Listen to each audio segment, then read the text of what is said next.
Pola yang 34 ya Pak ya? 34.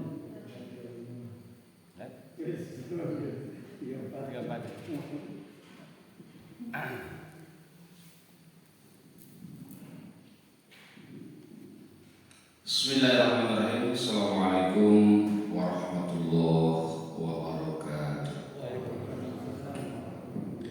Alhamdulillah nahmaduhu wa nasta'inuhu wa nastaghfiruh wa na'udzu billahi min syururi anfusina wa min sayyiati a'malina.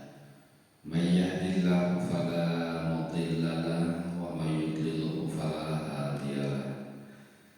Asyhadu an la ilaha illallah wahdahu la syarika lah wa asyhadu anna sayyidana wa nabiyyana wa maulana Muhammadan abduhu wa rasuluh la nabiyya ba'da amma ba'd. Hadirin wa hadirat ma'asyiral muslimin wal muslimat rahimakumullah. Puji dan syukur marilah kita panjatkan kehadirat Allah Subhanahu wa taala.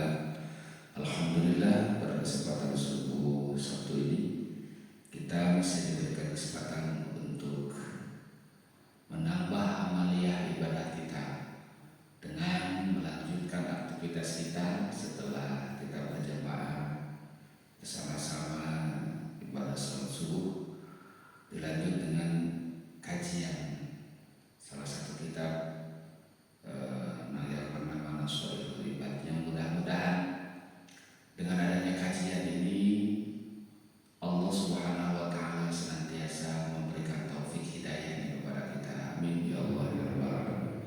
Shalawat dan salam semoga senantiasa dilimpahkan dicurahkan kepada baginda alam Habibana wa nabiyana Muhammad sallallahu alaihi wasallam, kepada keluarga, para sahabat, tabi'in, tabi'in hingga kita sekalian. Hadirin warahmatullahi wabarakatuh, ibu bapak jemaah Masjid Abu Bakar yang saya hormati. Kajian kita untuk subuh ini mengenai makalah yang ke-34. Bismillahirrahmanirrahim.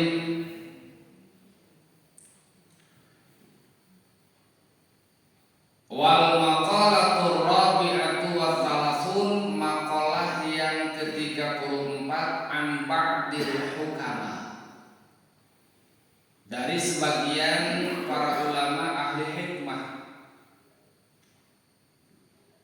Ahli hikmah yang dimaksud di sini bukan ahli hikmah istilah yang berkembang di kita, Pak. Sebab ahli hikmah yang berkembang di kita itu biasanya berkaitan dengan ahli-ahli supranatural yang disebut dengan ahli hikmah, yang biasa menjadi tempat untuk berkonsultasi, ya, baik sesuatu yang berkaitan dengan spiritual atau sesuatu yang berkaitan dengan kehidupan keseharian, dari mulai ingin sembuh dari penyakit, ya, ada juga yang ingin usaha maju gitu, sampai masalah perjodohan dan lain sebagainya, gitu ya. Itu ahli hikmah yang berkembang di kita. Nah, yang dimaksud ahli hikmah di dalam kitab ini, kitab Nasrul Ibad, bahkan di kitab-kitab akhlak yang lainnya, yang dimaksud dengan ahli hikmah itu adalah al-auliya, para walinya Allah.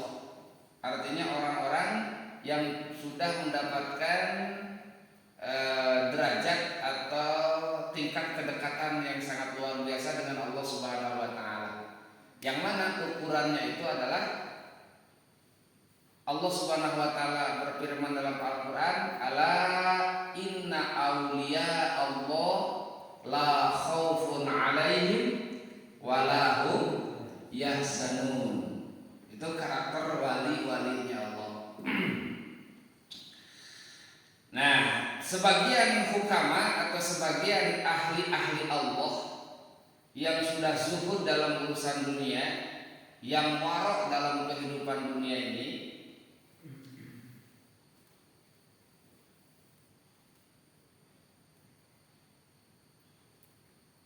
mereka berkata, man istaghala bisyahawat fala budda lahu minan nisa wa man istaghalla bijam'il mali fala budda lahu minal haram wa man istaghalla bimanafi'il muslimin fala budda lahu minal mudarah wa man istaghalla bil ibadah fala budda lahu minal ilmi.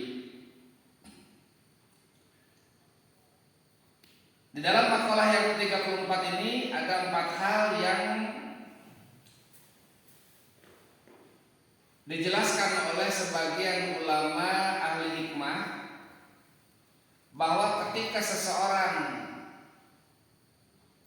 cenderung terhadap sesuatu, maka harus disempurnakan atau akan mengakibatkan satu konsekuensi yang harus diterima atau yang harus dilakukan. Ketika bergelut dalam sesuatu atau sibuk atau istilahnya fokus di dalam sesuatu, maka tidak boleh tidak, dia itu akan berkaitan dengan sesuatu yang ada hubungannya dengan hal tersebut. Salah satunya contoh, man istaghala bin nisa, kemana wae? Man istaghala bisyahawat fala budda lahu minan nisa. Man istaghala bisyahawat, barang siapa yang sibuk, kalau sudah apa Pak? Sibuk, terlalu fokus, sibuk di sini. Bisyahawat, dengan urusan syahwat, pala budak, maka tidak boleh tidak sesuatu hal yang pasti, ya, lahu untuk dirinya minan nisa, dari perempuan. Artinya begini Pak, ketika pikiran seseorang terlalu sibuk dengan urusan syahwat, maka yang terpikir di benaknya itu adalah perempuan. Itu maksudnya Pak. Jadi nanti ada 4 hal ketika seseorang fokus dalam sesuatu, ya ada konsekuensinya nanti yang harus dilakukan atau yang harus diterima dari sesuatu yang dia sibukkan. Nah, ketika sibuk urusan syahwat, maka yang terpikir adalah urusan perempuan. Apa itu syahwat Pak? Arti syahwat itu apa? Ibu? Beda. Namanya juga sudah lain. Ini nafsu, ini syahwat.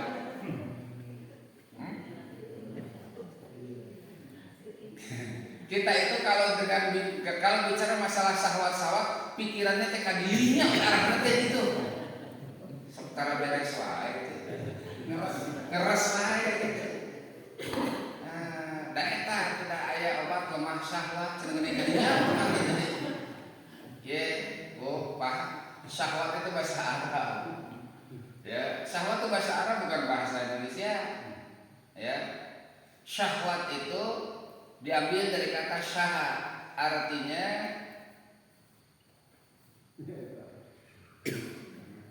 keinginan. Ya, syahwat itu keinginan. Dan syahwat terbagi 2 Pak. Jangan dulu ngeres-ngeres Bu. Syahwat itu ada 2 dan konotasinya tidak jelek. Syahwat itu artinya keinginan, dan keinginan dalam masalah ini ada 2. Satu ada syahwat batni, yang kedua ada syahwat farji. Ya, ada syahwat batni. Syahwat batni artinya sesuatu yang diinginkan oleh perut, apa? Makan dan minum. Itu Ada yang disebut dengan syahwat farji, ya, yang dibutuhkan oleh farji, yaitu kebutuhan biologis. Cuman ketika kita berbicara tentang syahwat, ke situ aja arahnya gitu, ya. Padahal belum tentu ini syahwatnya tentang apa. Kalau menu makanan berarti syahwatnya syahwat batni gitu, ya. Barang siapa seseorang yang sibuk gitu, ya, memikirkan syahwat, sibuk dengan syahwatnya, maka dia, ya, pasti yang terpikiran adalah masalah perempuan. Dan ini cocok dua-duanya, ya. Ketika syahwatnya itu mengenai sesuatu yang diinginkan oleh perut, juga yang dipikirkan ya perempuan, sebab masak ibu-ibu apa namanya, ya. Dan ketika syahwat yang dimaksud itu adalah kebutuhan biologis, maka yang terpikirkan adalah perempuan juga. Nah, gimana Pak? Begitu, ya. Itu yang dimaksud dengan syahwat. Nah, makanya dua-duanya, baik syahwat batni maupun syahwat farji, kalau ada sesuatu yang lemah pasti ada obatnya. Maka ada obat nafsu makan, itu kan untuk apa? Membangkitkan gairah makan, gitu, ya. Kalau lemah syahwat, yang lainnya misalkan itu ada obat pembangkit listrik.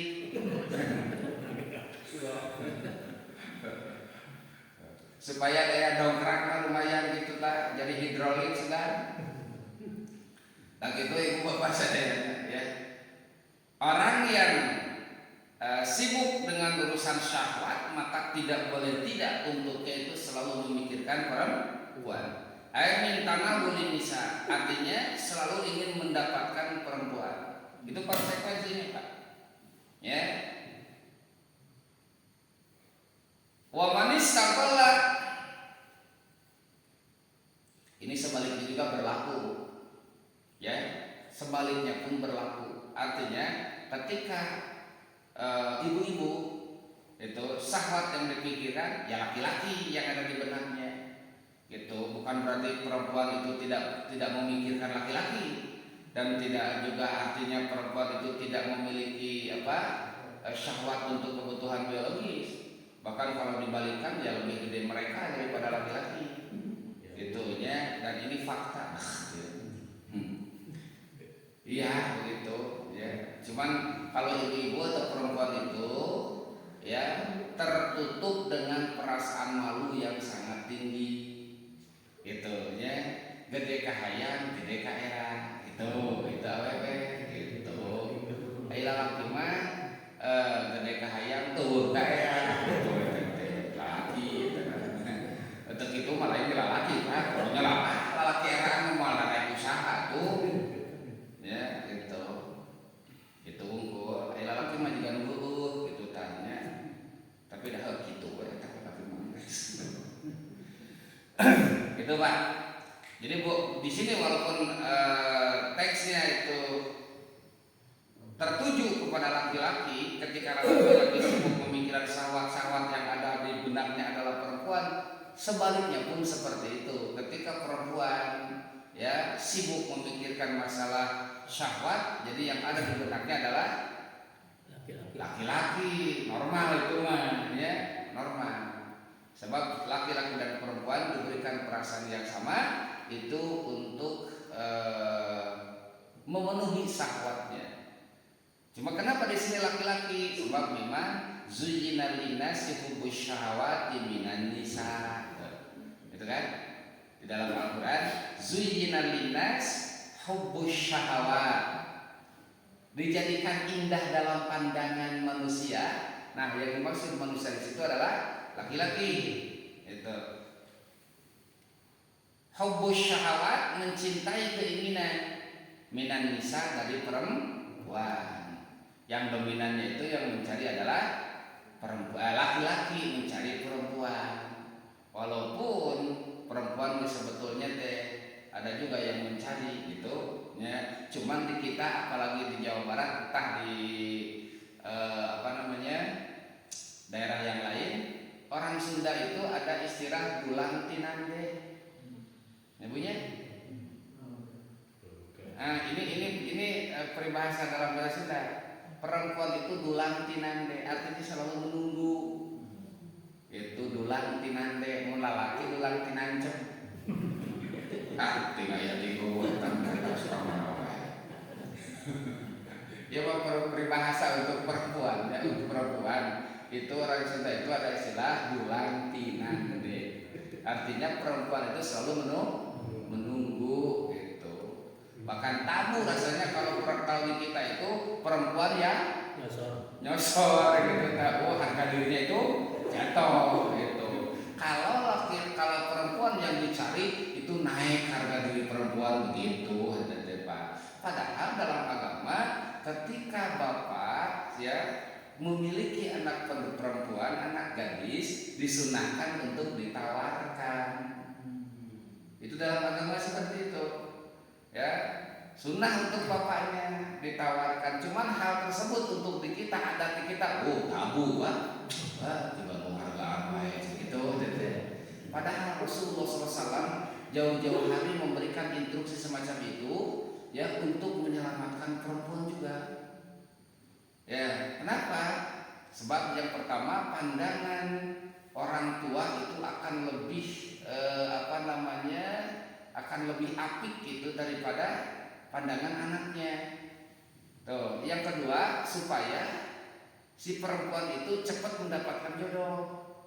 Itu istilahnya. Kalau orang tua yang mempromosikan gitu ya, orang tua perempuan yang selalu misalkan menawarkan kepada yang lain, ya, maka tingkat kepopuleran perempuan tersebut akan tinggi lumayan. Itunya, kita kenangan jodoh itu ada tehnya. Tadi kalau bahasa Indonesia budaya marketingnya tetela istilahnya teh harus bagus ya. Dan memang itu Bu ya, keuntungannya itu untuk mempercepat, sebab perempuan itu sangat rawan sekali. Cuman masalahnya beda alam, beda juga karakter perempuan. Kalau dulu perempuan itu zaman Siti Nurbaya ya, itu kan selalu dijodohkan. Artinya orang tua dengan orang tua ngobrol, orang tua dengan orang tua bicara, ya, merencanakan. Anak-anak itu mengikuti keinginan orang tua dan berkah alhamdulillah jadi, gitu kan? Akhirnya kan zaman Siti Nurlela beda deui ya. Zaman Sarboah ya, sangat sulit sekali sekarang orang tua untuk memberikan arahan kepada anaknya. Ketika diomongan nih sama orang tuanya, sama bapaknya, sama ibunya, nah ini ibu dan bapakmu sudah ngobrol dengan anu, kamu dijodohkan dengan anaknya. Bahasa budak ayeuna apa? Jiwe mamahmu kawin. Itu teteh ada nyeretkeun ka ibu mah teh senyum. Sok ajaran bapak ayeuna budak ya Allah ya kan. Ya. Mau tuh usung cenah ku abdi we mah gitu. Jadi inginnya itu sendiri gitu ya teteh. Bahkan kadang-kadang si perempuan itu agak menolak dan lain sebagainya. Ya, sehingga gimana ya? Padahal sangat mengkhawatirkan sekali keberadaan perempuan itu, Pak. Ya, perempuan usia dari 15 sampai 17, harga dirinya tinggi, Pak. Ketika ada yang melamar atau yang main-main atau ada yang istilahnya mau nembak gitu ya, bahasa sekarang itu baru dak ini mah gitu. Siapa saya?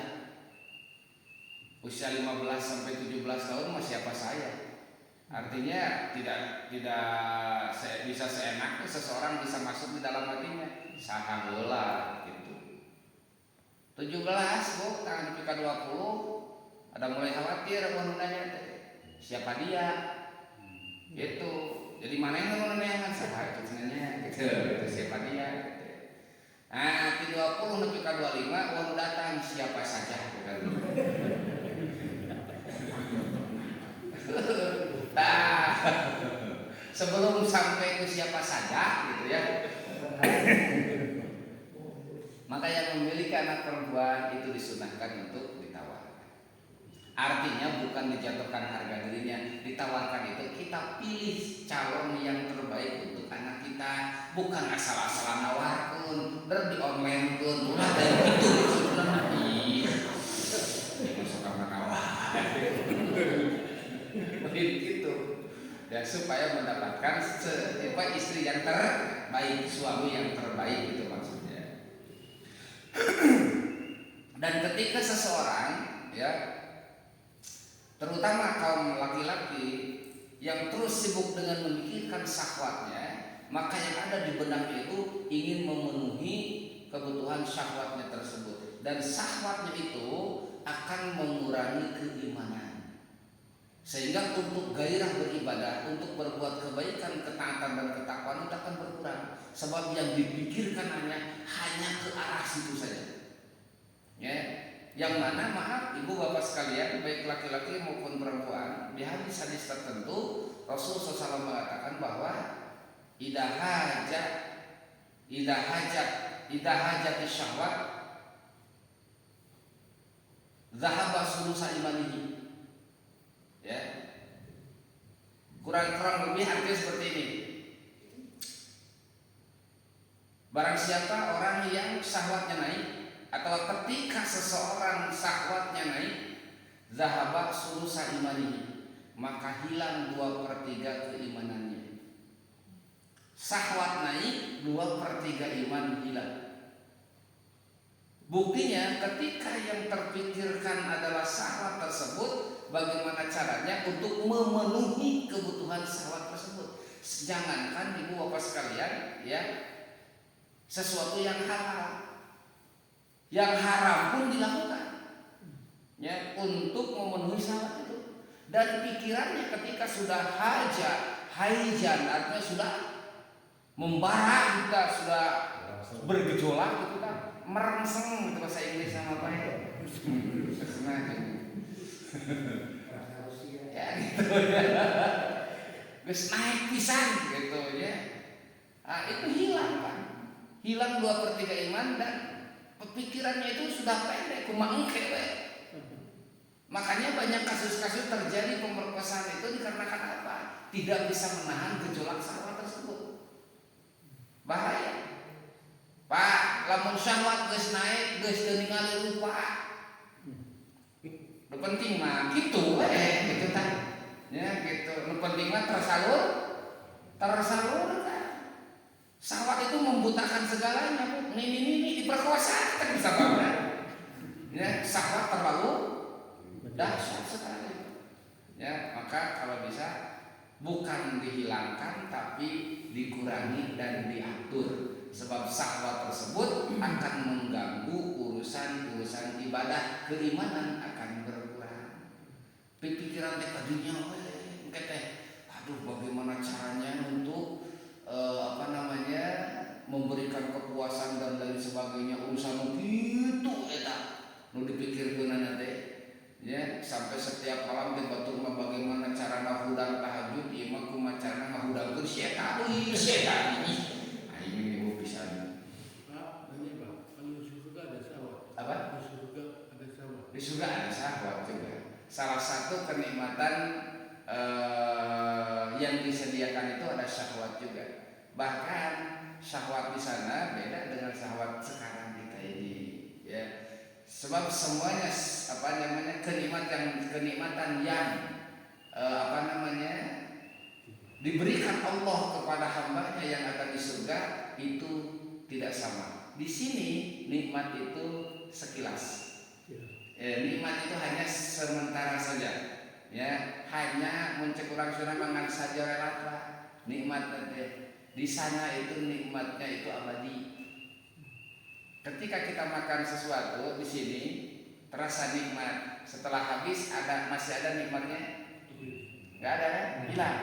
Ketika makan yang lain, yang tadi sudah tidak ingat, yang ada itu nikmat yang sekarang lagi dimakan. Itu dunia. Kalau akhirat itu tidak seperti itu. Nikmat yang dirasakan di akhirat itu abadi. Ketika kita menikmati hidangan terasa nikmat, itu terus ada nikmatnya. Ketika datang kenikmatan yang baru, itu pun nikmatnya beda dengan yang ini. Sama-sama dua-duanya dirasakan. Teuleut nikmatna teh. Asal ieu nya engke we di surga. Neriweuh. Abadi nikmat dunia itu, nikmat surga itu abadi. Ibu bapak sekalian, untuk urusan ini ya, sampai semua perempuan itu dalam Al-Quran itu dijadikan abkar. Abkar itu jamak dari dikrun, artinya perawan. Itu makanya di surga itu hapunten ibu teu aya nini, teu aya nini. Ora ono ya gitu. Taya ini taya. Jeung teu aya aki-aki di sarua. Teu aya. Tidak. Apanya? Enggak ada penghulu. Bebas di sana itu menikmati. Di surga tidak ada halal dan haram. Apa yang dia inginkan, apa yang dia senangi, apa yang dia kehendaki, tidak akan ada larangan. Silahkan saja. Makanya kalau orang mau diatur oleh Allah Subhanahu wa taala ketika kita sekarang hidup di dunia, nanti Allah bebaskan aturan itu di surga mangga. Begitu.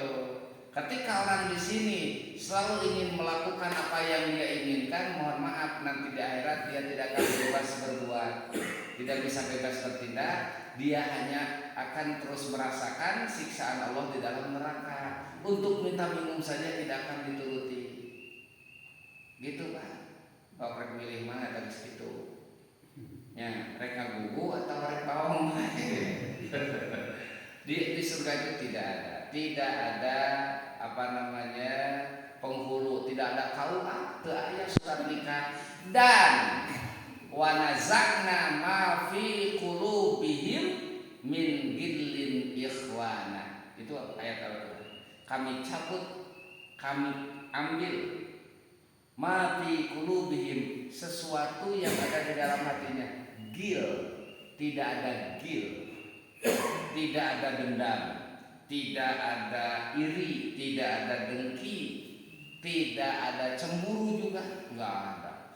Di dieu mah banyak kurang dengan lamun luas luis jadi curigai bae kan. Itu luas luis leos ini geus eta teh Charles. Ya, Charles tadi mencar Charles mana cenah Pak? Cenah naon oge teh gitu. Di sana tidak ada perasaan seperti itu. Bakal beda lagi mungkin itu mah sama-sama semuanya itu menikmati. Tuh, yang mata kudu ka surga karena hayang karasa mah gitu ibu. Ya. Tuh. Tuh, ngomong naon tadi kali ya, itu nomor 1 ya. Jadi yang terpikirkan ketika sahabat yang menjadi fokusnya itu adalah urusan-urusan perempuan. Wa man istaqala bi jam'il mal fala buddalahu minal haram. Ini konsekuensinya Pak. Barang siapa yang sibuk dengan mengumpul-ngumpul harta, artinya yang ada di benak dan di pikirannya itu bagaimana caranya meraih, bagaimana caranya untuk mendapatkan itu keuntungan yang lebih besar sehingga mendapatkan atau bisa mengumpulkan apa yang dia inginkan dan apa yang dia cita-citakan, maka yang akan terjadi pala budalahu minal haram, dia itu mesti atau pasti akan terjerumus terhadap sesuatu yang diharamkan. Ya, terlalu semangat untuk mengumpulkan harta atau terlalu tinggi gitunya keinginan untuk mengumpulkan harta, maka yang ada di pikirannya itu bagaimana caranya mengumpulkan harta dengan sistem ini, dengan teori ini, dengan cara ini. Ya, bisnis itu semuanya dipelajari. Nah, sampai nanti dipilih bisnis yang mana yang sangat menguntungkan dengan modal yang sangat sedikit dan keuntungannya sangat banyak emas. Bahkan kesananya ibu bapak sekalian tidak akan terpikirkan bagaimana caranya, yang penting mendapatkan hasilnya. Akhirnya semua cara dihalalkan, digebrus karena haram. Saingan bisnis itu naudzubillahi min dzalik, Pak. Bagaimana caranya supaya lawan-lawan bisnis kita itu kalah semua? Bagaimana supaya lawan bisnis kita itu yang mengalami kerugian dan keuntungan sampai kepada kita? Dari mulai cara yang biasa-biasa, yang wajar-wajar, sampai cara yang kurang ajar masih dilakukan.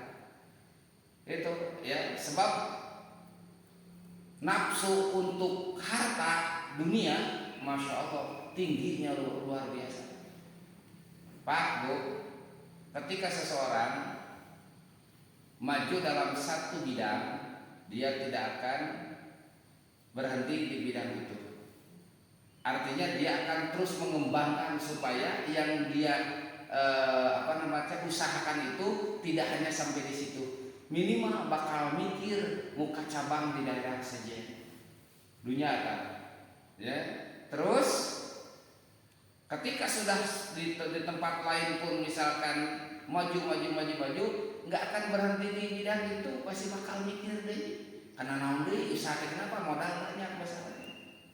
Nah, kalau baik modal sudah banyak, uang sudah banyak, biasanya dengan harta tersebut dia akan terjerumus kepada sesuatu yang diharamkan. Itu ya bahayanya, Pak. Jadi orang-orang yang sibuk dengan mengumpulkan harta, para budak minal haram minal wuqu'i fil haram, artinya akan sering terjerumus terhadap sesuatu yang diharamkan. Makanya kata Allah Subhanahu wa taala di dalam surah Al-Maun seperti apa? Surah Al-Maun itu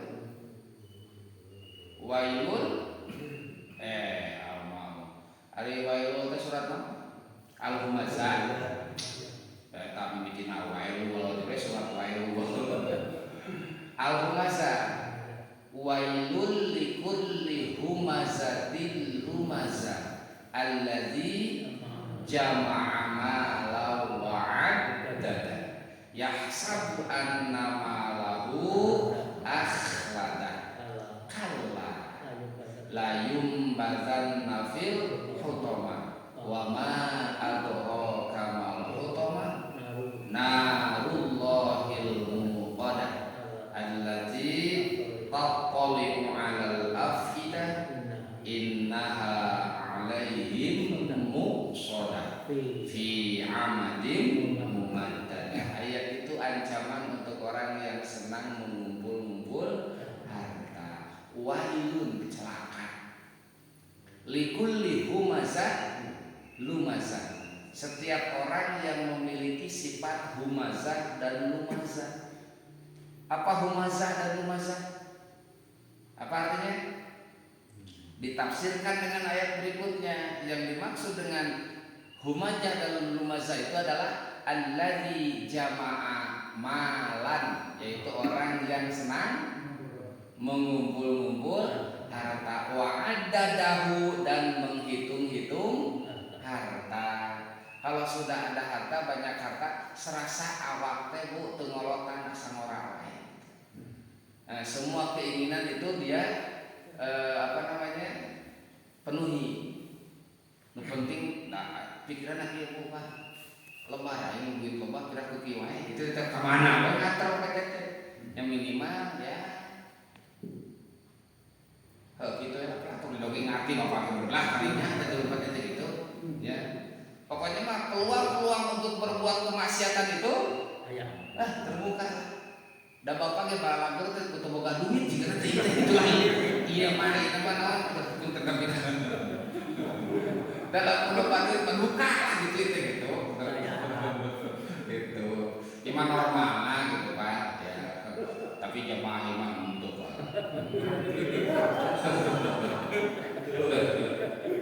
Gitu tidak. Mata saroleh barangkeun mata kita itu harus bersyukur. Kenapa kita dikurangi kepunyaan kita, harta kita tidak seperti yang lain? Salah satu rahasianya supaya kita soleh, bisa kemana-mana gitu. Dalam segala buka segala ayam karena daya ke masjid mending ngatrok begitu tanya. Tapi maksiat kan gitu teh. Nah, min ahli. Itu salah satu kasih sayang Allah Subhanahu wa taala. Itu yang kedua. Yang ketiga, wa man istaqalla bi manafi'il muslimin fala budda lahu minal mudarah. Barang siapa yang sibuk memikirkan sesuatu yang bermanfaat untuk kaum muslimin, apa yang akan dirasakan oleh orang tersebut? Fala budda lahu minal mudarah. Ya, ketika seseorang sibuk memikirkan kemanfaatan kaum muslimin, artinya bagaimana caranya ya supaya dia bisa memberikan kemanfaatan untuk kaum muslimin yang lain, ya, supaya misalkan orang lain bisa mendapatkan kebaikan atau merasakan kebaikan dari kita. Yang akan ada di dalam hati orang tersebut adalah mudarah. Apa mudarah? Mudarah itu adalah mulaqatuhum bil qaul wal fi'li. Artinya dia itu akan hatinya dipenuhi dengan rasa kasih sayang kepada kaum muslimin tersebut. Ya, minimal dia itu akan lemah lembut dalam tutur kata, akan sopan santun di dalam bertindak. Seseorang ketika sibuk memikirkan kemanfaatan untuk kaum muslimin, yang ada di dalam hatinya adalah kasih sayang, gitulah intinya Pak. Ya, sebab tidak adanya kasih sayang itulah yang akan ikut memikirkan kaum muslimin yang lain. Ya, kalau tidak ada rasa kasih sayang, tidak akan ada kepedulian dan tidak akan ada kepekaan sosial. Kumakar baik. Ya, bahkan ketika dia mendapatkan sesuatu tidak ada keinginan untuk bisa dirasakan dan dimanfaatkan untuk kaum muslimin yang lain. Sedangkan Rasulullah SAW bersabda, khairun nas anfa'uhum linnas. Sebaik-baiknya manusia adalah yang bermanfaat untuk kaum muslimin yang lain. Nah, jadi kalau orang berpikir tentang kemanfaatan manafi'il musliminnya, dia dalam hatinya pasti dipenuhi dengan rasa kasih sayang. Bagaimana caranya? Ya, supaya akhlak misalkan masyarakat kita terjaga, bagaimana supaya ibadah terjaga, bagaimana supaya ukhuwah terjaga. Dia akan mencurahkan pikiran dan segalanya untuk kemanfaatan kaum muslimin yang lain. Sampai punya pikiran misalkan kita di sini sekarang sudah berkomunitas itu sudah lama di sini kan? Udah berapa tahun nih Pak? Sampai ada anak yang lahir di sini kan? Yang tadinya di sini cuman bawa anak satu, sekarang udah ada dua, udah yang ada tiga gitu kan? Atau yang tadinya belum ada jadi ada sekarang. Yang tadinya misalkan belum menikahkan terus menikahkan, akhirnya ya anak cucu kita itu sudah banyak di sini, sampai punya pikiran bagaimana cara menjaga anak cucu kita, bagaimana supaya ngerti agama, dibangunkan madrasah seperti ini. Kan itu artinya apa? Memikirkan untuk kemanfaatan kaum muslimin yang lain, gitu ya. Bagaimana caranya supaya kegiatan beribadah itu bisa dilakukan dengan berjamaah, sama-sama misalkan gotong royong memperbaiki masjid, memperlebar masjid dan lain sebagainya. Terus bagaimana supaya ibadahnya benar? Ya, maka yang dilakukan adalah kajian-kajian tentang keilmuan. Dipikirkan kumaha supaya kaum muslimin itu ya, bisa selamat, bisa sehat dan bisa bahagia. Gitu. Sebab orang yang sibuk memikirkan sesuatu yang bermanfaat untuk kaum muslimin, pasti di dalam hatinya dipenuhi dengan rasa kasih sayang. Begitu Pak. Terakhir, lihat Pak. Ini penting sekali yang terakhir nih. Ini diterakhirkan ini bukan berarti paling jelek, justru paling bagus ini yang terakhir ini. Wa man istaqala bil ibadah fala budda lahu minal ilmi. Nah, ini Pak. Ya. Barang siapa yang sibuk dengan urusan ibadah, maka fala budda, ini konsekuensinya, maka mesti lahu untuknya minal ilmi, dari ilmu. Orang yang sibuk dengan ibadah harus juga Bapak Ibu yang dipikirkan itu adalah ilmu tentang ibadah tersebut. Sebab ibadah yang kita lakukan tidak boleh asal-asalan. Ibadah yang kita lakukan tidak boleh seadanya. atau hanya meniru melihat. Awas hati-hati. Ya, ibadah yang kita lakukan atas dasar perintahan Allah Subhanahu wa taala itu ada syarat dan ketentuan yang berlaku gitulah. Ya, ngomong bahasa ini. Ya. Tidak seenaknya saja. Ya. Makanya Rasulullah SAW itu banyak memerintahkan di dalam Al-Qur'an, di dalam hadis-hadisnya ya, bahwa mencari ilmu itu adalah wajib. Nah, ini sesuatu yang sangat sulit. Bahkan di akhir zaman tantangan yang paling berat itu adalah bagaimana caranya orang itu sadar mau mencari ilmu. Tantangan berat Pak di akhir zaman itu. Akhirnya sekarang di sini aja, jangan jauh-jauh, di sini aja. Ya, yang berjamaah itu banyak tadi Pak. Ya, dan setiap berjamaah alhamdulillah kita banyak. Bahkan bukan di sini saja Pak. Sekarang gerakan subuh berjamaah itu luar biasa. Ya, bukan hanya di sini saja. Saya melewati beberapa masjid, Pak. Ya, sebelum ke sini dia melewati beberapa masjid. Ada yang dari mulai 3:30, ada yang dari jam 4. Itu jemaah sudah sebagian itu sudah ada di masjid dan iktikaf di masjid. Di sini saya datang ke sini yang ada cuma yang adzan saja tadi. Punten tapi mah punten. Ya, jadi bapak teh abdi jeung heula kira jauh yang bapak teh yang nah, saya lewat beberapa masjid di sana Pak. Masya Allah. Ya, luar biasa. Sudah siap sebelum ada. Itu yang ada yang masih jalan, ada yang sudah di masjid.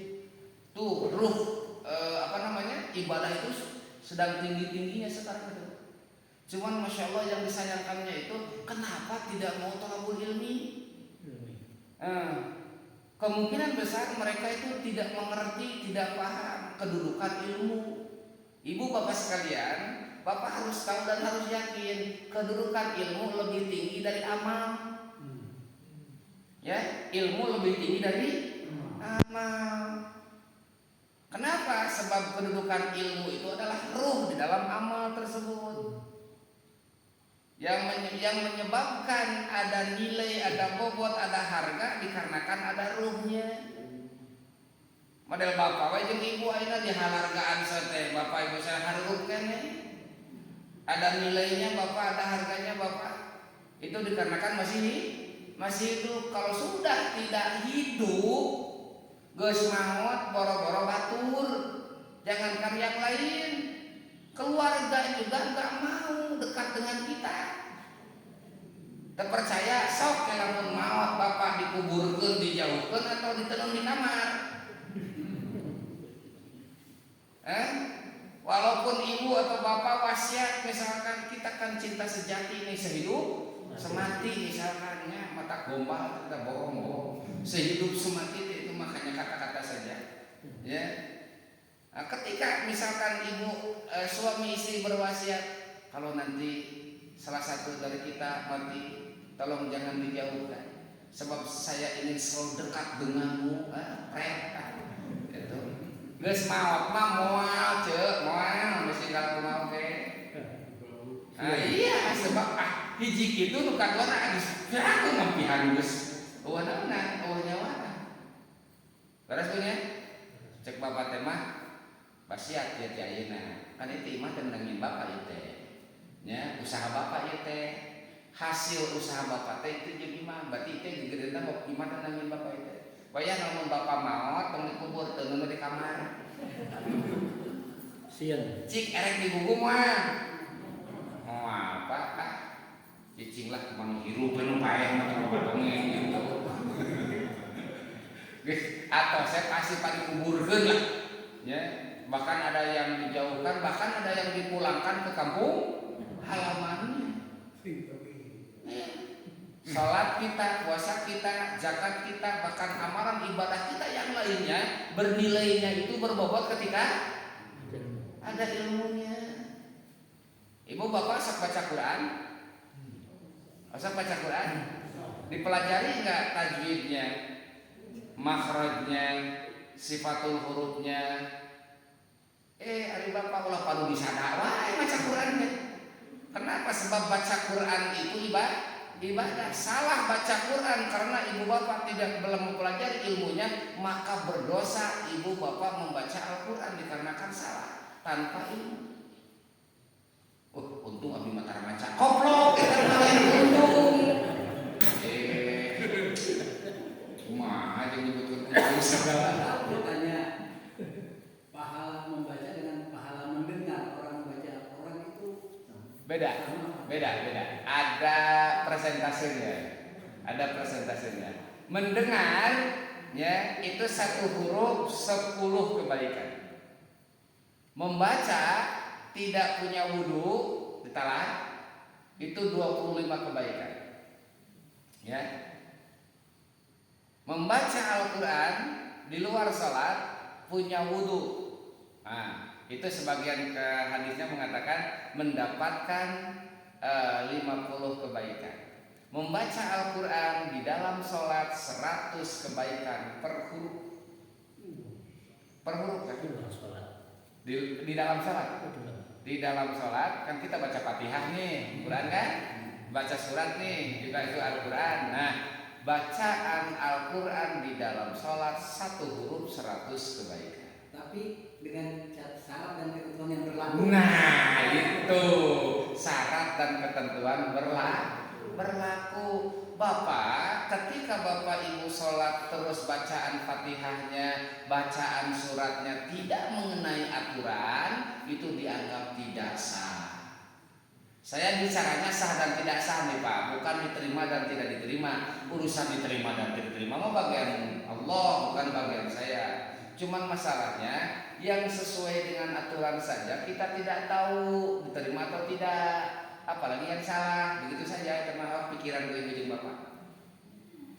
Nah makanya yang sangat disayangkan itu ibadah sudah mulai meningkat, tapi kenapa urusan ilmunya tidak mau dikaji?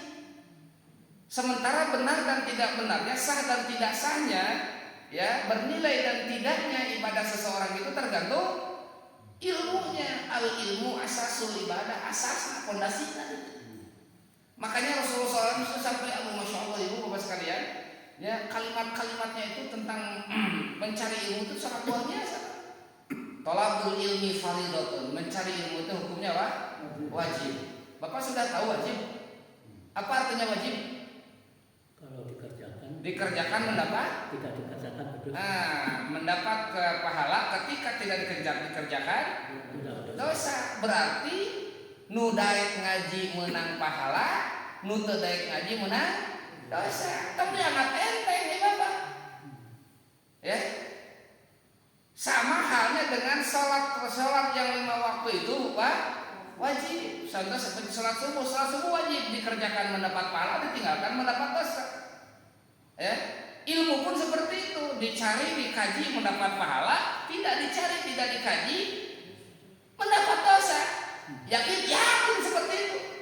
Bahkan kedudukan ilmu lebih tinggi dari amal. Kenapa? Amal yang kita lakukan ibu ada wajib itu pasti ada sunatnya. Salat wajib ada sunatnya. Puasa wajib ada sunatnya. Zakat wajib ada sunatnya. Hampir semua ada sunatnya ibu bapak sekalian. Tapi thalabul ilmi tidak ada sunatnya. Ada thalabul ilmi sunatun? Tidak ada. Thalabul ilmi itu fardhatun wajib. Ya, utlubul ilma walau kana bainaka wa bainal ilmi bahrun minan nar. Carilah ilmu walaupun di antara kamu dan ilmu itu adalah lautan dari api, saking wajibnya. Ya makanya hujan miripis gitu. Hujan lautan api harus ditempuh ya untuk mencari ilmu, apalagi hanya untuk hujan. Makanya ibu bapak sekalian nih, Rasulullah SAW mengatakan, sayati ala ummati zamanun, nanti akan datang kepada umatku satu zaman, satu era, satu masa yang pada waktu itu belum terjadi. Ya, Rasulullah mengatakan sayati akan datang. Berarti nanti di zaman Rasulullah itu nanti di antara umatku akan datang kepada umatku zamanun, satu zaman. Yafirruna minal ulama wal fuqaha. yafirruna minal ulama wal fuqaha. Umat pada waktu itu kata Rasulullah banyak yang yafirruna, arti yafirrun melarikan diri, kabur atau menjauhkan diri minal ulama dari para ulama wal fuqaha dan para fuqaha. Kalau ulama ilmu secara umum, kalau fuqaha ilmu fikih. Ya, nanti satu zaman umatku itu akan menjauh dari para ulama dan akan menjauh dari ulama fikih. Konsekuensi yang akan diterima fayabtalihimullahu bisalasi baliyatin. Allah akan memberikan 3 balai kepada umat tersebut. Ya, 3 balai akan turun. Yang pertama, yarfa'ullahu barakata kasbihim. Allah akan cabut berkah di dalam kasabnya. Nah, kenapa disebut berkahnya? Sebab usahanya itu tidak berilmu. Usaha nanti termakai ilmu sadaya, daya dicabut dan berkah Allah Subhanahu wa taala. Berarti Bapak lamun hoyong berkah usaha sing getol ngaji, jangan dianggap ngaji itu menghambat, justru atau menghalangi aktivitas ekonomi. Justru keberkahannya ada di situ. Berkah usaha teh keresan naos naik ngaji insyaallah. Wa sallatahumullahu sultanan doliman. Yang kedua, Allah akan kuasakan pemimpin dolim aja. Ya. Jadi pemimpin dolim itu salahnya itu dari siapa? Dari umat-umat juga. Kenapa tidak thalabul ilmi? Efek dari tidak mau thalabul ilmi, pemimpin yang akan datang itu adalah selalu dolim. Tapi kairaha wae kitu hadisnya Pak. Ya. Kalau tidak ada kesadaran untuk mau mengumpul dengan para ulama, untuk mendekat ke para ulama, jangan harap punya pemimpin yang ngerti, yang paham terhadap agama. Itu dia tahu siapa. Terakhir, wa yakhrujuna minad dunya bighairi iman. Bahayanya untuk personal nih, untuk perorangan individu yang tidak mau belajar atau yang selalu menjauh dari ulama dan fuqaha, dia keluar dari bumi ini, yakhruju minad dunya, keluar dari dunia ini, mati bi ghairi iman, dalam keadaan tidak membawa iman. Nauzubillah min berat. Ya. Aduh ibu bapak, makanya kita itu harus senantiasa koreksi. Sudahkah ibadah kita itu sesuai? Itu kan kewajiban kita Pak. Ya, baca Al-Quran harus belajar.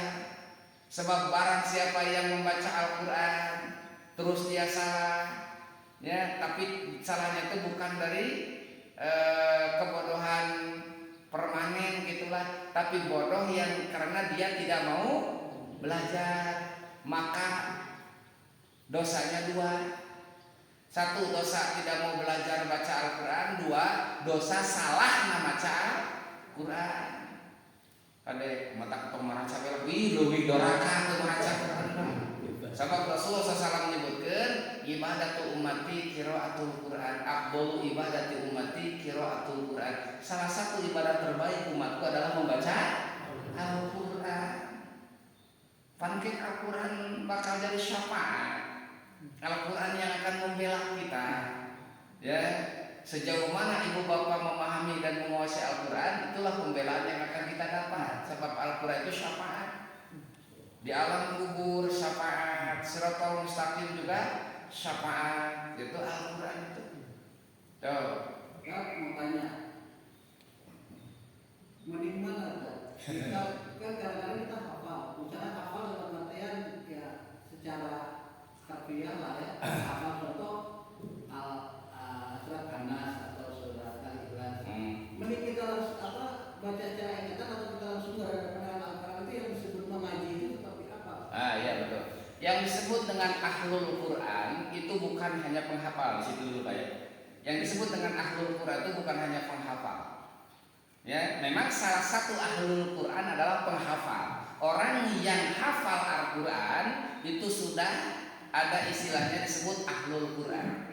Tapi tidak berhenti di situ.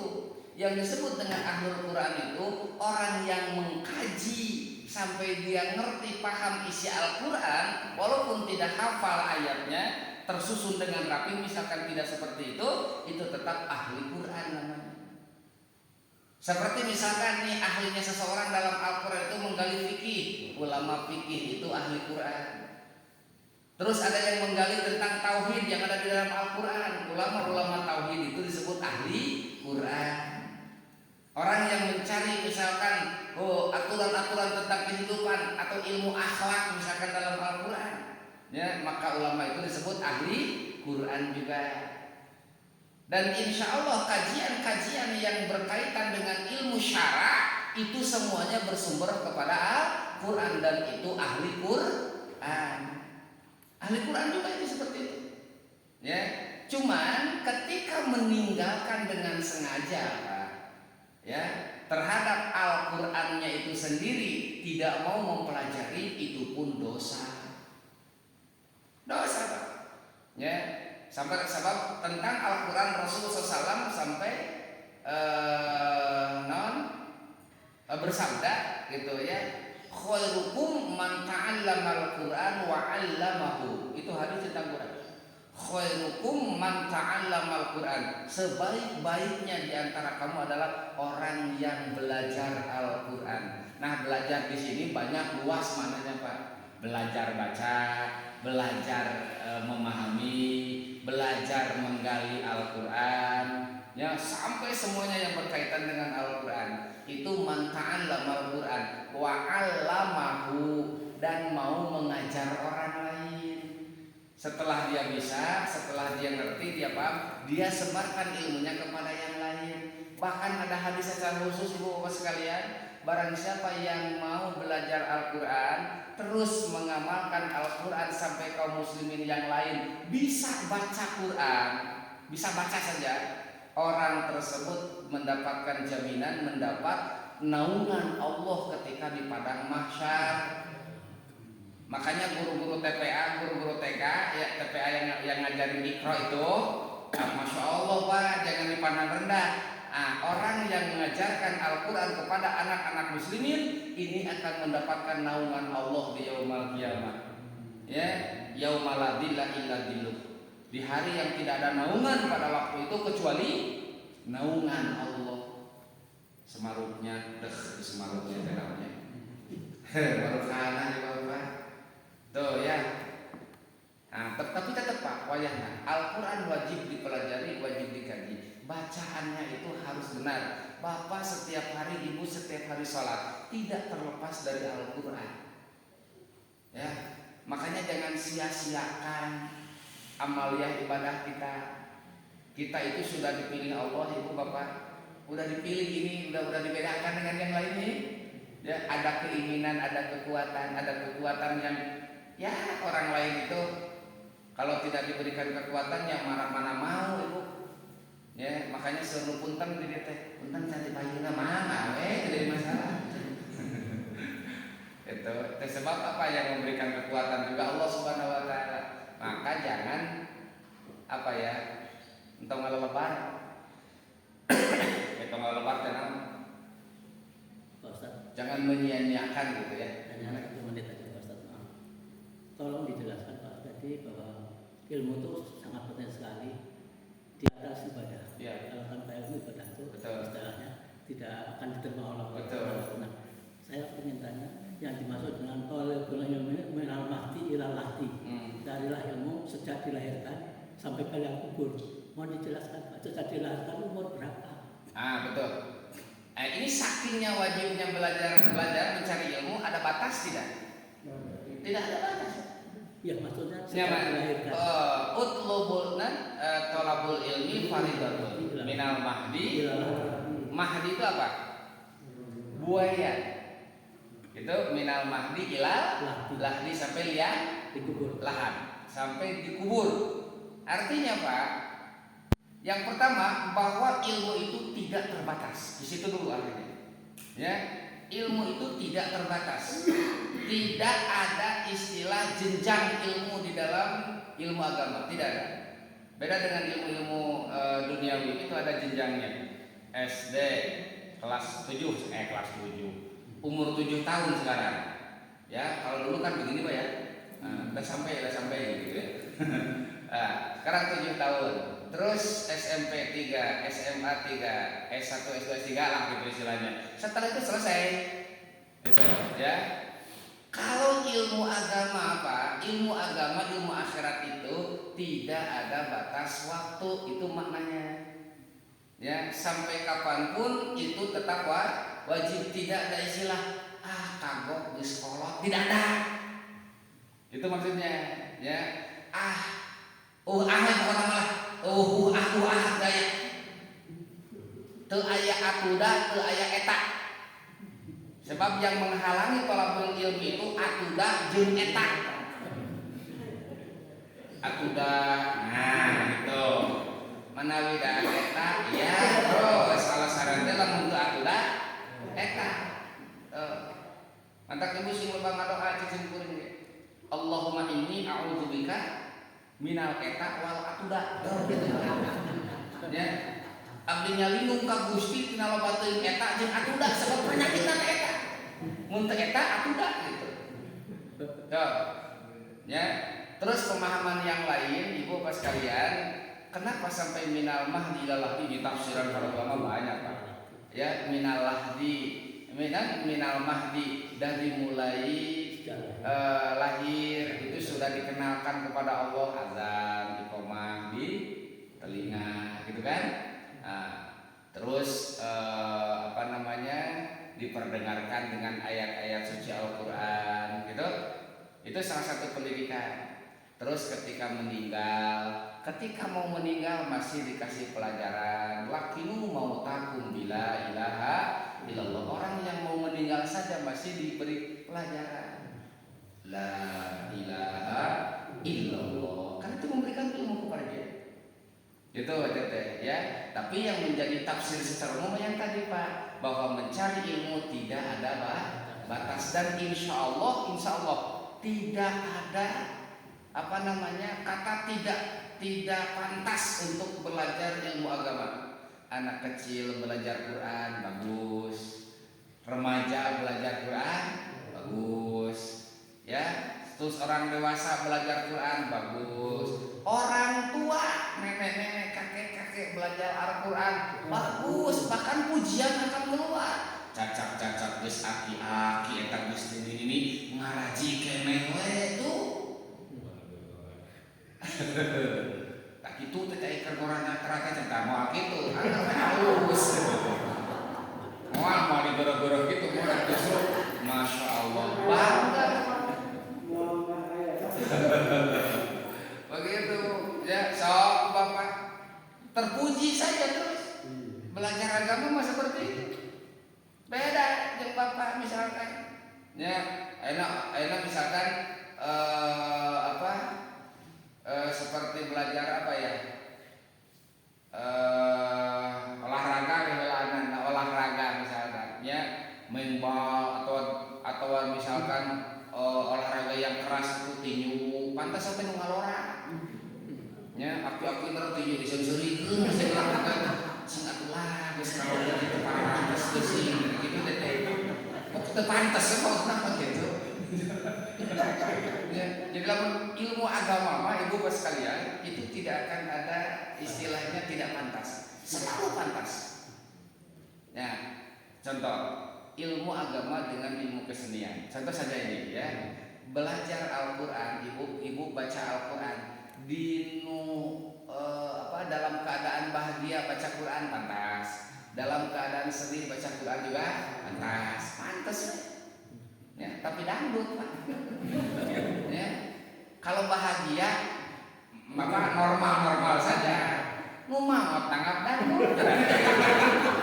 Ayah anjing pabuk. Coba. Jadi itu Masya Allah banyak. Itulah agama Pak. Itu terus ngaji. Ba'da subuh bagus, ba'da duhur bagus, ba'da asar bagus, maghrib isya bagus, semua tidak ada waktu terlarang. So kayak kendang subuh kene aja apa? Sia tuh mikir lah, ini jadi sedang. Dapatnya? Ayah beda apanya?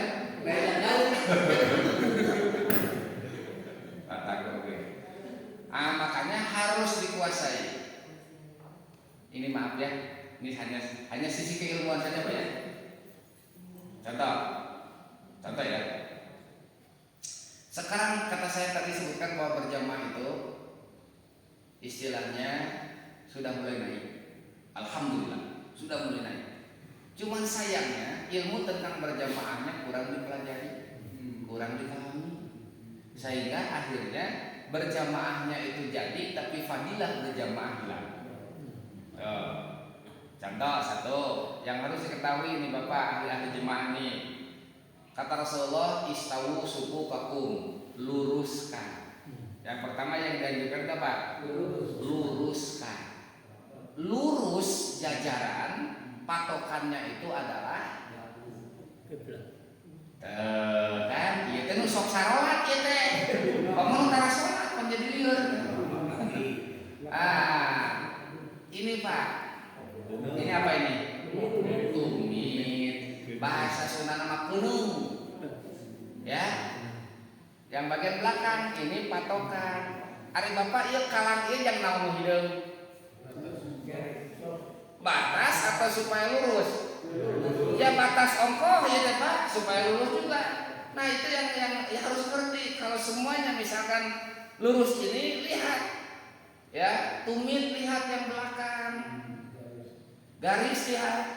Maka ketika mau melihat lurus itu bukan ke depan, ke belakang lihatnya. Jadi harus saling mengingatkan, lurus, kaki yang harus lurus. Kenapa? Sebab tumit itu ukurannya sama. Jangan melihat jempol. Sebab nomor senal ke sarua. Ayam 38, ayam 40, ayam 40 kesebut deh. Tumit itu ke belakang sama Pak. Nggak ada tumit yang menonjol ke belakang. Ya, makanya kalau pengen lurus lihat apa? Tumit. Nah ini harus dimengerti oleh setiap jemaah kalau mau berjamaah itu. Dimacu saya di mana we? Dan hitung betul ngera. Apa teh pakai sarua? Aya nu kaharep, aya nu eueuhan betul we. Lamun betul rata bujur nyengso dikutan kapan Bapak. Nah, itu saking tidak ngertinya. Itu berjamaah kan. Istawu sufufakum, luruskan. Terus rapatkan. Di rapat itu patokannya bukan kaki tapi bahu. Ieu mah salat teh ngadon nincakan suku waduh teu naheun dinincakan ngareneng geus geunah-geunah clek gara dijejek atuh nyincek sebenarnya teh udah deui hayo jadi kateangan suku eta keur salat. Nah betul betul dijejek sia teh naon kan tidak nyaman Pak, saya merasakan itu Pak. Dan itu bukan persentuhan itunya. Bahu Pak, bahu rapatkan bahu. Sampai di dalam bahasa hadis itu rapatnya barisan berjamaah para sahabat itu ya kalau diperkirakan ada jarum yang jatuh itu tidak akan sampai ke tanah. Saking apanya? Rapat. Makanya Bapak yang pernah umroh atau haji, bagaimana sih salat di Madinah? Bagaimana salat di Mekah? Ada celah nggak? Bikin gila tah. Sampai kita biasanya tahiyat akhir kita itu kalau pada sapi kan seperti ini tawaruk ya. Biasanya seperti ini sulit Pak melakukan ini. Ya paling ya sama gini aja terus gitu. Coba kalau seperti ini kan nyeret batur kan dia gitu. Ya orang mana gencet batur atau orang gencet ke batur. Gila. Saking apanya? Rapatnya itu orang mah bahu ya rangga gitu ai suku patincang-tincang mana gitu. Itu ada ya. Terus kalau berjamaah nih untuk kemanfaatan dalam berjamaah tolong diingat gerakan kita sebagai makmum itu harus setelah imam.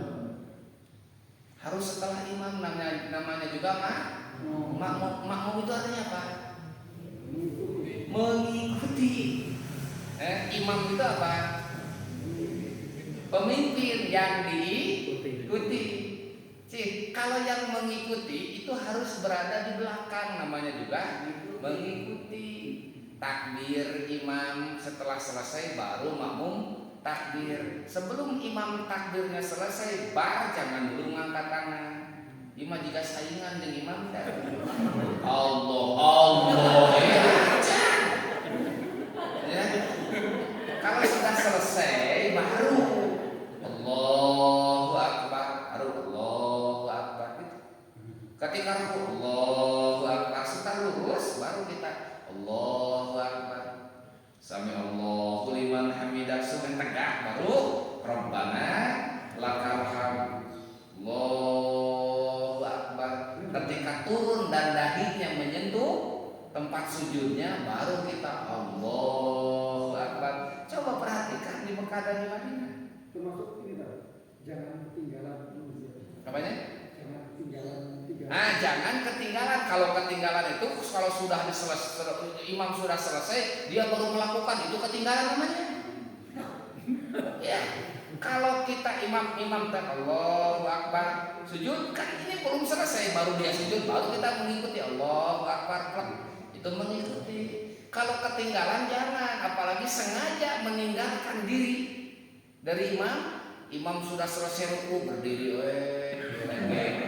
menjangkut macam sudah panjang, kalau lagu gitu ya. Imam sudah iktidal, sudah sujud kieu keneh we. Imam sudah tahiyat baru Allahu Akbar. Tapun kan aya gitu.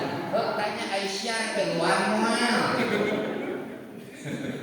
Ya jangan sengaja memperlambat, sengaja memperlambat dari gerakan imam. Imam sudah selesai, dia baru melakukan. Kalau satu rukun makruh, ya gitu, ketinggalan, ya makruh. Sampai 2 rukun makruh, ketinggalan 3 rukun batal. Ya, mendahului imam 1 rukun makruh, mendahului imam 2 rukun batal. Beda antara mendahului dan meninggal atau manurikeun begitu. Eta bahasa Indonesia naon manurikeun eta? Melambatkan gitulah memperlambat. Jadi mengakhir-akhir gerakan kita. Nih, ulangi Pak. Kalau mendahului imam 1 rukun makruh, 2 rukun mendahuluinya batal. Kalau ketinggalan 1-2 rukun itu makruh. Kalau ketinggalan 3 rukun dengan sengaja batal. Contoh, kita misalkan dalam berdiri, ya, sedang berdiri, imam ruku 1 rukun, ya, imam sudah iktidal, dia masih berdiri. Iktidal jangan dihitung. Iktidal itu rukun pendek. Iktidal itu rukun qasirun. Nah, terus imam sujud pertama, dia belum juga ruku. Ya, imam sudah duduk di antara 2 sujud, jangan dihitung, itu juga pendek hitungannya. Ya, terus sujud lagi. Ya, sujud lagi. Nah, ketika sujud imam yang kedua bangun, dia belum juga ruku, maka batal salatnya. Tanya Pak Ustaz, kalau pas salam tahiyat imam assalamualaikum terus Jangan belum bertanya Pak, saya akan ke situ. Oh iya. Ya, ini sok kode. Jadi begini, ya. Nah, ketika tidak cepat ruku, sudah 3 nih, ini batal. Ya, batal selamu, kecuali ada alasan. Apa ada alasan? Imam terlalu cepat, makmum tidak bisa cepat. Nah, kalau makmum tidak bisa cepat, itu dimaafkan tertinggal. Ya, imam yo ekspres, makmum ekonomi, misalnya pas ada beda ya ekspres ekonomi mah. Gitu full AC nyerempet gitu, imam ya digancang-gancangin adon jeung kagegel di bibir jadi percepat tera biasa ya gitu. Nah, itu mah kalau seperti itu dimaafkan, ada alasan. Kalau tidak ada alasan batal. Kalau mulai macamnya. Padahal itu bisa mengikuti. Yo, ya. Terus kalau gerakan makmum itu membarengi, nah ini Pak, dengerin ya. Membarengi yang pekerjaan imam itu pun makruh. Makruh itu menghilangkan fadilah berjamaahnya Pak. Berjamaahnya jadi, tapi nilai yang dicari-cari oleh Bapak 27 itu hilang. Ya, jadi 27 itu bukan hanya dari sisi berkumpulnya saja. Apa karena yang penting berjamaah, tidak bisa. Ya. Nah, ketika imam makmum mengikuti apa yang dilakukan, itu makruh, hilang pahala berjamaah. Nah, maka kita sebagai makmum melakukan pekerjaan itu harus setelah selesai imam. Allahu Akbar, Allahu Akbar, sampai salam pun seperti itu. Sebelum imam salam kedua, makmum tongsok geheran, yang buru-buru salam. Assalamualaikum, assalamualaikum gitu. Wasburan dia. Ya, tapi mantep. Dah, tapi sok sana ngarana lagi. Nah, ada apa? Itu najan ieu umur sahanapun sabab imam. Oh ya, nah we ulah kena simpulin geus kolot aing heula teu bisa. Ya, sabab nu dihareup urusanna eta imam sebagai pemimpin. Maka Bapak jadikan pelajaran di Masjidil Haram, Masjid Nabawi itu ada mubalik. Mubalik itu yang menyampaikan suara imam ke makmum. Si mubalik Bapak coba perhatikan. Tong itu tukang wae gerak salat anu dihareup, mubalik teh sok kita di belah mana gitu kan. Kalau Madinah kelihatan kan di atas. Yang di atas itu ya. Nah, si mubalik itu dia akan menyampaikan suara imam setelah imam melakukan. Gitu kan? Ketika imam Allahu Akbar kan sudah terdengar nih sedikit si suara imam teh. Si mubalik Allahu Akbar, otomatis makmum mengikuti dan pekerjaannya selalu di belakang imam. Allahu Akbar, Allahu Akbar, makmum baru Allahu Akbar. Jadi yang diikuti itu si mubaliknya, dan itu diadakan dalam rangka supaya pekerjaan imam dan makmum tidak saling berbarengan. Itu juga diurang imam teh tipe paretot sebab diberi ke makmum. Allahu Akbar, Allahu Akbar. Masya Allah, Allahu Akbar, Allahu Akbar. Sampai Allah Rabbana Allahu Akbar diberi kita terus. Nabi kasalah asal ribuh imam diurang itu lamun terkuat mah tuh ya. Terus begini ini terakhir yang perlu dipelajari, perlu dipahami, dan kalau bisa diamalkan. Kenapa? Tadi disebutkan bahwa yang namanya makmum itu mengikuti hadis Rasulullah SAW menyatakan innama ju'ilal imam liyutamma bihi. Artinya apa? Innama ju'ilal imam, sungguh dijadikan imam itu liyutamma bihi, untuk diikuti. Berarti kewajiban makmum mengikuti imam. Contoh, ketika imam di sini tidak kunut, imamnya tidak kunut, makmumnya gimana? Tidak kunut. Ya, ulah kieu imam teh kunut jiga diulah Allah. Batal ka makmum. Batal makmumna. Nah, aya dibalik kumaha? Ya, imam kunut ya ngajejen tuluy ya. Berarti tidak mengikuti imam. Naon dalilna ngajejen tuluy? Kalau yang tadi mah yang tidak kunut terus ikut terkunut, apa hadis tadi innama ju'ilal imam liyutama bihi, harus ikut imam. Imam tidak kunut entong nyanyamuan entong bisa kaya ya. Imam ayo fanatik imam geus ieu geus naon geus sini geus sujud geus bahkan geus naon entos dia di atas sujud ya kan Rasulullah terus batal salatna eta. Kenapa? Sebab tidak mengikuti imam. Termasuk yang sebaliknya, imam ketika kunut kewajiban makmum mengangkat tangan dan amin. Kalau dia berdiri terus begini, alasannya apa? Perlu diketahui bahwa iktidal itu rukun qasirun, rukun yang pendek. Kalau dia berdiri terus kikiran nuturkeun nangtungna wungkul tidak mengikuti apa yang dilakukan imam, berarti dia menambah panjang tidak dengan tidak melakukan amin. Pada hari ngangkat amin gitu. Nah ini kalau terjadi seperti ini insya Allah ya, ini ukhuwah akan betul-betul terjaga. Lihat As-Sudais imam besar Masjidil Haram. Di Mekah, Madinah ketika memimpin tidak kunut, sebab memang madhabnya tidak sama dengan madhab yang di Indonesia. Tapi ketika diundang ke Indonesia jadi imam sholat subuh di Istiqlal, Masya Allah, Bismillah dijaharkan. Ya, terus kan Mekah Madinah tidak ada Bismillah ya, tidak terdengar jelas. Walaupun kalau terdengar itu ada suara Bismillahnya ada, tapi tidak keras. Langsung saja Alhamdulillahirobbil. Ketika di sini beliau paham Indonesia bermadzhab Syafi'i dan menjadikan basmalah itu ayat Fatihah, tidak dibaca tidak sah salatnya. Maka imam di sini langsung Bismillahirrahmanirrahim, jelas.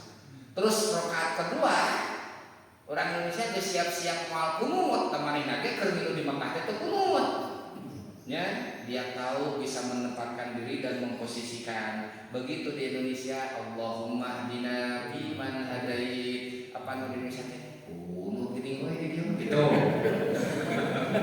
Nah, itu artinya dia menguasai Bapak asal kunut ibu budak nepi ka ayeuna gitu. Mak imam teu kunut tong ngiri hate. Teu bae. Ngilu sabab su kunut mah sunat, ikut imam mah wajib. Gitu Pak, kita harus konsekuen. Innama ju'ilal imam liyutama bihi dangaranna tuh Pak. Ulah cik sorangan, imam teu kunut urang ka bawa, imam kunut ngaplek ke mana di macam ulah kitu. Innama ju'ilal imam liyutama bihi. Cek urang kunutan ke bid'ah teu aya cenah teh. Engkau mah makmum atuh sabab meyakini imam salah ketika mengikuti kita juga tidak sah. Nah, ini maka harus dikaji tentang berjamaah. Ketika makmum meyakini bahwa imam sholatnya batal, tapi dia tetap ikut, maka dia terhukumi sama batalnya. Hari Bapak. Nih, Bapak belajar punten qiraat misalkan, ngerti bacaan Al-Qur'an. Panjang pendek makhrij Bapak tahu. Ketika imam memimpin sholat, garewa, apa itu garewa? Rungsak karena celi itu lah. Ya, seperti saya pernah sholat di sini, saya langsung muparokoh di dalam hati Pak. Kenapa? Menurut saya bacaan imam ini tidak sesuai dengan aturan. Kalau untuk dirinya silahkan. Tapi untuk saya, misalkan ketika mendengar itu salah, kewajiban tidak mengikuti yang salah, maka di dalam hati cukup niat saya pisah dengan imam. Walaupun gerakan itu sama, sebab kita sama dari awal. Itu, ya, itu.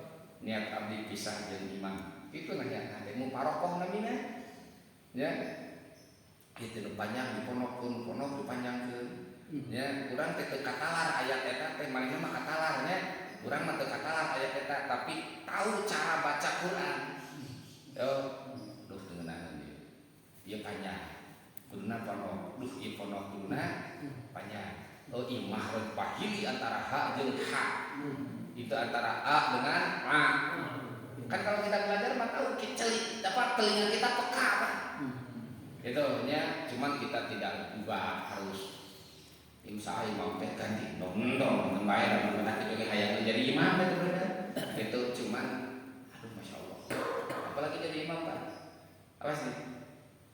Al imam domin. Imam itu bertanggung jawab. Iya, bukan hanya untuk dirinya, semua jemaah ditanggung oleh imam. Taksim kurima orang yang jadi makmum. Kan orang. Baik mada-mada. Tuan tanggung. Gitu Pak ya? Boleh, Ustaz Tarikat, kita bisa dari imam gitu. Boleh. Itu imam. Nah, kita itu memutuskan berjamaah, bukan memutuskan sholat. Jadi semenjak kita niat saya pisah dengan imam, maka terputuslah hubungan berjamaah imam dan makmum. Dan insya Allah pahalanya sampai pisah itu Ya, sampai bisa itu.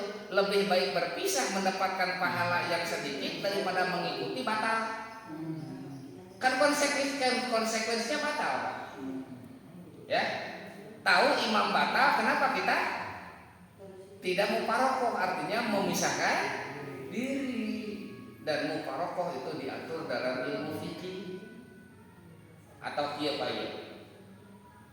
Imam tidak tahu nih, ya. Ketika dia sedang sholat, ada cicak ada cicak misalkan, pas di atas pundaknya nih, BAB misalkan, itu jatuh macam BAB, celek karena kamu nanti ketinggali kurang, aduh cacak modal kan, misalkan gitu. Kita tahu si imam itu bernajis, ya maka kita wajib muparokoh. Sholat sendiri. Memisahkan diri, artinya dia melakukan sholat sendiri. Jangan mengikuti imam yang batal menurut kita sebab dia bernajis. Cuman kewajiban kita setelah kita sholat memberitahu maaf, ya tadi sholat Anda itu terganggu dengan najis yang di belakang ini. Berarti umumkan kepada yang lain yang tidak sempat dia tahu, sholat diulang sebab saya tadi sholat itu bawa najis. Termasuk imam. Ya emang imamnya yang harus itu. Ya diganti dulu bajunya. Ya ulah dina jadian deui baju eta atuh. Ya artinya diganti dulu. Kalau sampai misalkan kotorannya itu mencret, ya pasti kan tembus kena kulitnya. Ya itu mah harus mandi dulu, dicuci dulu, bukan pakaiannya saja. Pak, kalau pada saat sholat itu Pak, sholat tarawih ngebut gimana? Apanya? Imamnya ngebut. Oh ekspres imamnya. Maksudnya bapak tidak bisa mengikuti, jangan mengikuti imam yang seperti itu. Tos we daripada tiba repot, ya repot misalkan itu bisa kemudahan gitu. Nah ada solusinya begini Pak, kalau bapak tidak bisa mengikuti seluruh bacaan yang bapak baca, imamnya terlalu cepat, ambil yang rukunnya saja. Imam kita sebagai makmum ambil yang rukunnya saja. Ya, boleh kita imam membaca Fatihah, sebab kalau kita baca Fatihah setelah surat itu karek bismillah suku doi misalkan. Nah, ikuti baca bismillah, baca Fatihahnya dari awal bareng saja dengan imam. Ya, terus ruku subhanallahnya sekali, subhanallah a'lanya sekali, subhanallah azimnya juga cukup satu kali rukunnya saja. Tapi kalau bacaannya itu yang cepat, yang melanggar aturan, itu mah sudah jangan ikut. Sampai tumaninahnya tidak ada. Seperti yang sholat taraweh 20 rakaat 7 menit. Ya kan ada yang itu keterlaluan Pak. Kenapa? Tidak ada tumaninah. Kituan ya terus itu tapi itu uyuhan gitu. Masya Allah. Dia pasti ngilu dah yang tereano sedang gitu. Yang sedang saja. Gitu Pak. Ya kalau tidak ya wakilnya Bapak 1 menit terakhir Pak. Boleh. Bila tuh begitu pas setengah setengah ya. 1 menit boleh Pak ya? Ya. Terima kasih Pak. Tadi Pak Ustadz menceramakan kita bahwa sebagai imam itu berarti harus fasih sekali. Satu. Yang kedua yang penting apa Pak sebagai imam? Syarat imam itu yang pokoknya 2. 1 qori, 2 faqih. Qori artinya benar bacaan sesuai dengan ilmu tajwidnya, itu qori namanya. Bukan qori itu seperti mu'ammar, ya harus seperti yang sekarang itu siapa? Mungkin mubarok, bisa bukan itu yang dimaksud. Qori itu artinya orang yang benar bacaannya, itu qori. 2 faqih, ngerti ilmu fikih. Syarat imam itu ya 2 yang pokok. Tapi kalau ada 2 orang nih, 1 qori, 1 faqih. Yang qori kurang faqih, yang faqih kurang qori. Nah, itu kan pas mesti ada ya. Yang dipilih yang qori. Qori yang penting. Nah, qori yang penting. Bacaan yang bagus. Kalau umur gimana Pak? Apanya? Umurnya bagi sangat muda. Nah, umurnya muda tapi kori dan fakih, yang tua fakih saja tidak kori, yang muda ke depan. Nah, tapi kalau yang tua dengan yang muda seimbang kori dan fakihnya, udah orang cicing lah. Nu kolot kaharep dan kege mun geus kolot maot mah nu ngorana gantian. Entong dikudeta. Bahin aki-aki mau belah. Kalau sudah sama-sama, kalau seimbang nih, ya kalau sama-sama seimbang, yang tua. Ya, terus seimbang tuanya. Ya, siapa yang duluan berdomisili di tempat ini? Ih, justru datang lagi barang cara dia. Iya mana aduh barang we sagala kaya ya. Lihat kaya mana. Baru kekayaan juga diperhitungkan. Beunghar mana. Oh. Efek sarua ada sakantor misalkan gajina ke sarua. Ya. Tingali pamajikanana. Lamun anu hiji jeung anu dua pamajikanana yang berhak jadi imam yang istrinya dua.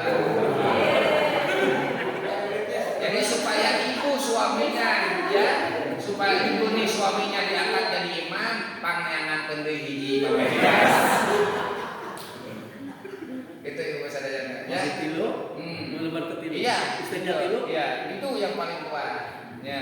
Kalau sama-sama Pak eta mah berarti silahkan dijadwal saja. Ya, ieu mangga, itu mangga, gitu. Ya, nyata ini sangat itu yang dikuasai wae, nah itu mah musyawarah saja, dijadwal sugan sapoe sakali gitu kan. Ya, atau ieu supir asli, supir tema misalkan ya. Isi nu asli teh aya, oh ya nanti harus. Nah, gitu. Gampang Pak itu. Ya. Wallahu kita lanjut dan insyaallah nanti bulan Pak. Ya. Assalamualaikum warahmatullahi wabarakatuh. Waalaikumsalam.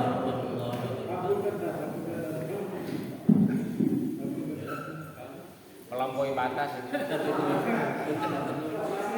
Bios lah. Kenailah sarumanget mah bagus.